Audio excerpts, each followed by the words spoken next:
Today's video, I'm going to show you how to put this cute little girl together. This cute little gnome is from Cotton Cuts. It's from the February Gnome program that they have out. So let's go ahead and get started and let's see how cute she is to put together today. She's going to turn out super cute. We've already got our colorway card here and we're doing the batiks and we're going to work on this little girl here. So this makes that one. Let's get started. Okay, so what I'm going to do is I'm going to go ahead and pull out my paper that shows me the instructions on how to use the pattern to make the February Girl Gnome of the Month. If I'm using the Quilt Smart grid, this is the side that I'm going to use. And then if I flip it over, if I'm going to use the regular side of sewing, then I use this side here. But when we're done, this is what our girl gnome is going to look like all put together, which she's going to look like the one right here.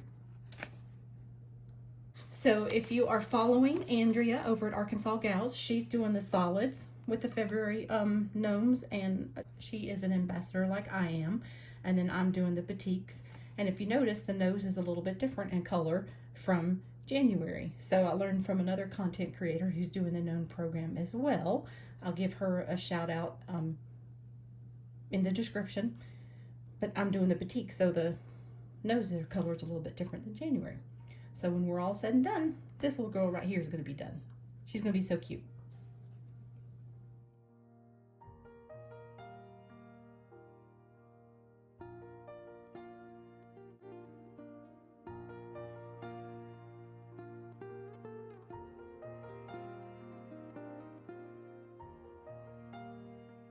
What I'm doing is I'm just working on down the pattern and seeing what half square triangles that I need to put together. So now we're going to work on the nose, and we got this beautiful color here, and you haven't seen this color yet.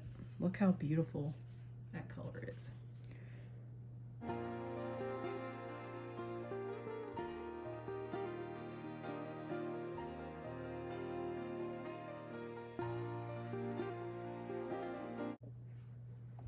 Now what's so great about Cotton Cuts is I've got the 4 pieces right here that I need for the nose, but I've got 2 extra pieces here. You will find that you'll have extra pieces left over.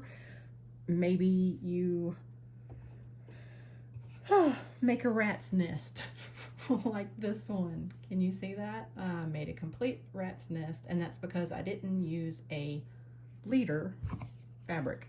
I always find if I use a leader fabric, that helps so much to not create these beautiful little rat's nest right here.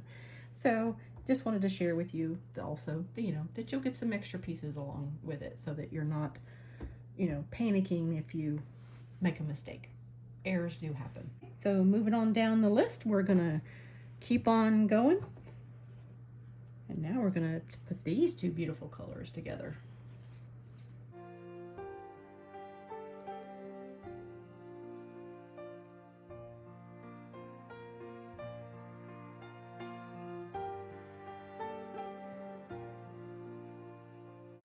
Alright, so we got the next set of half square triangles done.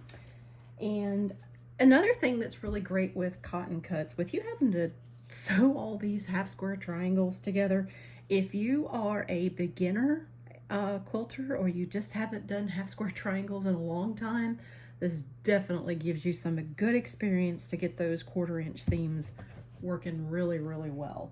So continuing on down the pattern, we've got a couple more half square triangles to put together, and then we will be able to start piecing this together.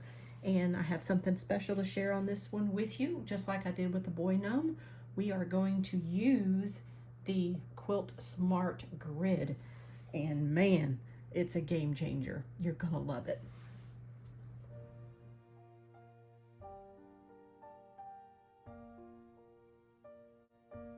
So I have all my half square triangles sewn together and got them into the different groups based on their colors together. So the next thing I'm going to do is off camera go ahead and iron those half square triangles out, and then that way we can get started putting it on the Quilt Smart grid, and we'll get this beautiful girl together in no time. So following the directions, we'll go ahead and start laying out our squares.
We have the first 4 rows laid out, and I've got it on the side that has the glue on it. So once I use the iron to iron them down, to press them down, it will activate the glue and keep it in place.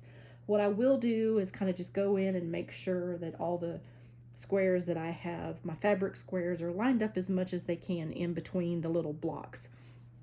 So they're just trying to line them up here. So I've got this one side here, that's an extra space. I didn't miss a row, it's just that's how many we have across is the 7, and we actually only have 6 rows for the girl gnome. So the next step, like I said, will be to go ahead and make sure I have them laid out as best as I can. Like here, I don't know if you can see it from here, there's a little bit more of a space in between these two. So I'll just go in and make it look as nice as I can. There are products out there where you can use something as a buffer between your iron and your paper so that this doesn't stick to your iron. You can use like an extra piece of fabric that you have lying around to, you know, put it on top of it to keep it from attaching itself to your iron. You don't want that. So let's go ahead and get started on the next step. What I have for my sheet that I'm going to put over this is just a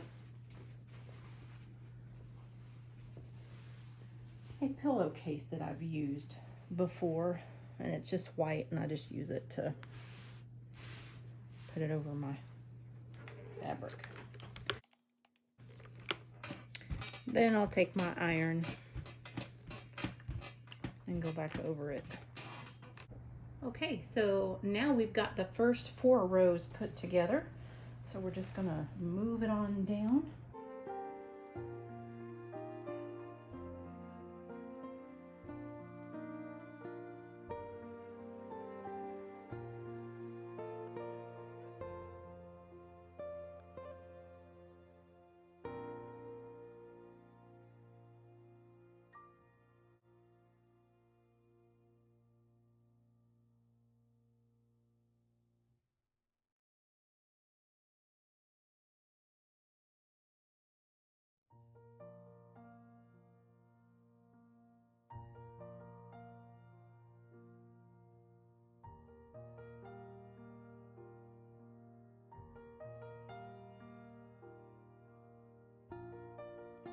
Okay, so now we've got the next 4 rows down, and before I press them, I'm gonna make sure that it matches up with the pattern.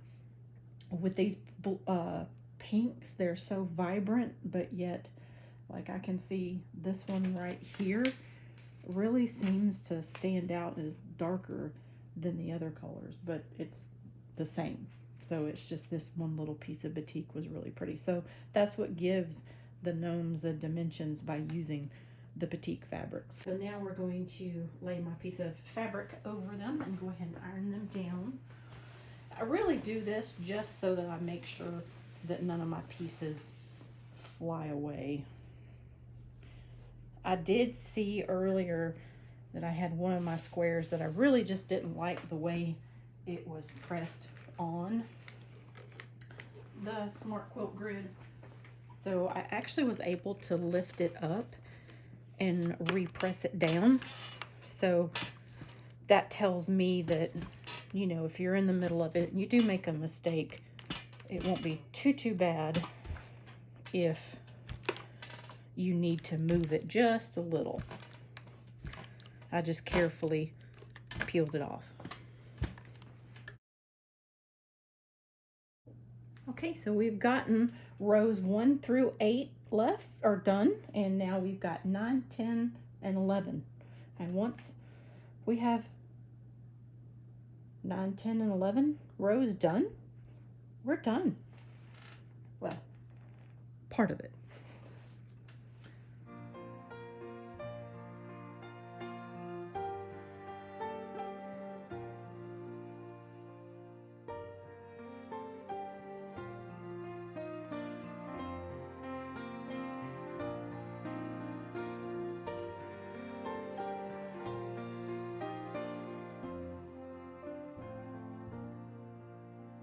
We've got these pieces all laid out now. It makes a cute little heart. You don't notice it well, I didn't notice it in the pattern until when I actually started putting it down. I actually could see the heart. Super cute. So, kind of like when you're cutting fabric, make sure you, measure a couple times before you actually cut it. So just make sure before you iron or press your squares down that everything does look okay. Check it with the pattern, make sure everything looks good. So the next step, we're going to go ahead and press them.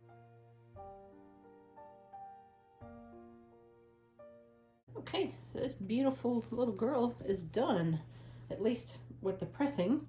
Cotton Cuts gives you plenty of fabric so that if you do make a mistake, you have some fabric to fix it.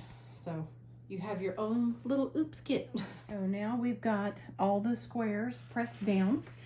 The next step, what we will be doing is we'll be folding it into itself, and we will be sewing a 1/4 inch seam. Once you have sewn your lines all the way across, you'll take the corners here, right here, and you'll snip it up to your seam line, but don't cut through it. And then you'll start sewing the other way as well. And what you should do is to be able to have your pieces lay down straight when you go to iron them down. So this was a little bit of a different viewpoint here, but I wanted to show you this in progress here.